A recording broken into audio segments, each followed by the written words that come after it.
iman. Apa saudaraku? Iman. Ya. Karena firman Tuhan berkata, tanpa iman mustahil berkenan kepada Allah. Jadi kita harus punya iman. Ini Ibrani 11 ayat 6 berkata, tetapi tanpa iman tidak mungkin orang berkenan kepada Allah. Sebab barang siapa berpaling kepada Allah, dia harus percaya bahwa Allah ada dan bahwa Allah memberi upah kepada orang yang sungguh-sungguh mencari Dia. Amin. Nah, amin, saudaraku. Ya, saudaraku, harus percaya bahwa Allah ada. Oke, mau kita percaya Allah ada, saudaraku. Tetapi Allah juga memberi upah pada orang yang sungguh-sungguh mencari Dia. Amin. Oke. Jadi setiap orang harus memiliki iman. Haleluya. Jadi pengakuan mulut ini sangat berkuasa. Pengakuan mulut ini sangat berkuasa. Ucapan kita sangat berkuasa. Bahkan nanti kita lihat keselamatan jiwa pun dari pengakuan dengan mulut. Tidak lepas daripada pengakuan dengan mulut. Dalam Alkitab diterangkan mengenai seorang lumpuh digotong oleh 4 orang. Matius 9 ayat 2 saya bacakan. Maka dibawa oranglah kepadanya seorang lumpuh yang terbaring di tempat tidurnya. Ketika Yesus melihat iman mereka, berkatalah ia kepada orang lumpuh itu, percayalah hai anakku, dosamu sudah diampuni. Dan selanjutnya dalam Markus 2 ayat 11 dikatakan, kepadamu kukatakan, bangunlah, angkatlah tempat tidurmu, dan pulanglah ke rumah.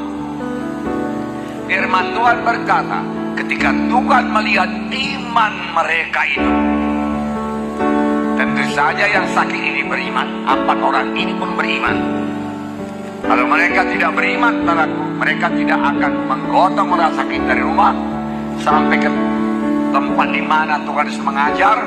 Kemudian mereka naik ke atap, lalu membuka atap di atas Yesus, lalu mengulur orang sakit itu ke bawah. Itulah dia tindakan iman. Dan firman Tuhan berkata, itu semua dilihat Tuhan. Tentunya dia percaya penuh kalau dia berjumpa dengan Tuhan Yesus, dia akan sembuh. Sesuatu pasti terjadi kalau dia bertemu dengan Tuhan Yesus. Aku tidak akan lumpuh lagi, dan sama sebagaimana imanmu jadi padamu.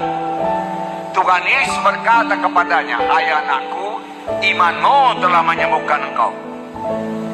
Hai anakku, dosamu sudah diampuni.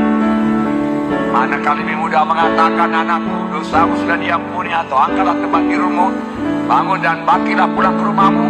Tetapi supaya kamu tahu anak manusia di dunia ini berkuasa mengampuni dosa, kepadamu kukatakan, bangunlah, angkat tempat tidurmu, pulanglah ke rumahmu. Yesus melihat iman mereka. Iman mereka. Iman dapat dilihat dari pengakuan iman ucapan yang seturut dengan janji Tuhan tersebut, saudaraku, dan dari tindakan iman. Yakobus 2:26 berkata, seperti tubuh tanpa roh adalah mati, demikian juga iman tanpa perbuatan adalah mati. Harus bertindak. Harus bertindak. Ini percaya, ini beriman. Tidak benar ada orang mengatakan dia percaya kesembuhan tapi tidak ada tindakan. Saudaraku, tidak. Nah, saudaraku, 2 orang buta mengikuti Yesus. Saudaraku, mereka menangis berteriak. Saya bacakan ceritanya Matius 9:27-30. Ketika Yesus meneruskan perjalanan dari sana, Yesus meneruskan perjalanannya keluar kota, 2 orang buta mengikutinya sambil berseru-seru katanya, kasihanilah kami, hai anak Daud. Kemudian selanjutnya, setelah Yesus masuk ke dalam sebuah rumah, Yesus sampai ke kampung lain dan masuk ke sebuah rumah. Orang buta itu masih terus mengikut. Bagaimana dia mengikutnya? Mulai jadi dia ikut-ikut suara itu terus. Saudara, walaupun dia buta, saudara, dia ikut terus. Inilah tindakan iman. Amin. Ya. Datanglah kedua orang buta itu kepadanya dan Yesus berkata kepada mereka, "Percayakah kamu bahwa aku dapat melakukannya?" Mereka menjawab, "Ya Tuhan, kami percaya." "Percaya engkau aku dapat melakukannya?" "Ya Tuhan, kami percaya." Lalu Yesus menjamah mata mereka sambil berkata, "Jadilah kepadamu menurut imanmu." Dan sampai sekarang Tuhan Yesus masih berkata, "Jadilah kepadamu menurut imanmu." Nah, saudaraku, lalu Yesus menjamah mata mereka sambil berkata, "Jadilah kepadamu menurut imanmu." Lalu Tuhan berkata, "Jadilah kepadamu menurut imanmu." Maka meleklah mata mereka, dan Yesus pun dengan tegas berpesan kepada mereka, katanya, "Jagalah supaya jangan seorang pun mengetahui hal ini." Nah, Markus 5 ayat 28 dan 34. Sebab katanya, "Asal jamah saja jubahnya, kau akan sembuh." Hasilnya 34. Maka katanya kepada perempuan itu, "Hai anakku, imanmu telah menyelamatkan kau. Pergilah dengan selamat dan sembuhlah penyakitmu." Semua kita tahu ini cerita seorang perempuan yang sudah 12 tahun sakit pendarahan. Sakit pendarahan kepada orang jauh ini merupakan satu hal yang najis. Dia tidak bisa datang ke dekat kerumunan orang banyak. Kalau dia datang kepada kerumunan orang banyak, dia harus berteriak, "Najis, najis, najis." Lalu orang akan menyingkir, saudaraku.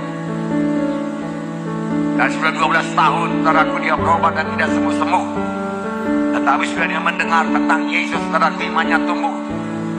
Lalu dia tidak berkata, dia tidak putus asa, dan berkata, "Penyakitku sudah parah sekali, 12 tahun pun sakit, tidak bisa sembuh juga, maka kali ini pun tidak akan sembuh juga." Dia tidak berkata demikian. "Kalau aku jamah saja jubahnya, pasti sembuh. Ini lain dari yang lain. Aku akan datang kepadanya. Aku langgarlah peraturan orang Yahudi." Lalu dia langgar peraturan orang Yahudi di tengah orang banyak, tengah kerumunan laki-laki yang mengikut Yesus. Dia jamah jubah Yesus karena imannya berkata, "Kalau aku jamah jubah Yesus, aku akan sembuh." Jangan tindakan iman itu, saudara, mengeluarkan kuasa dari Tuhan Yesus.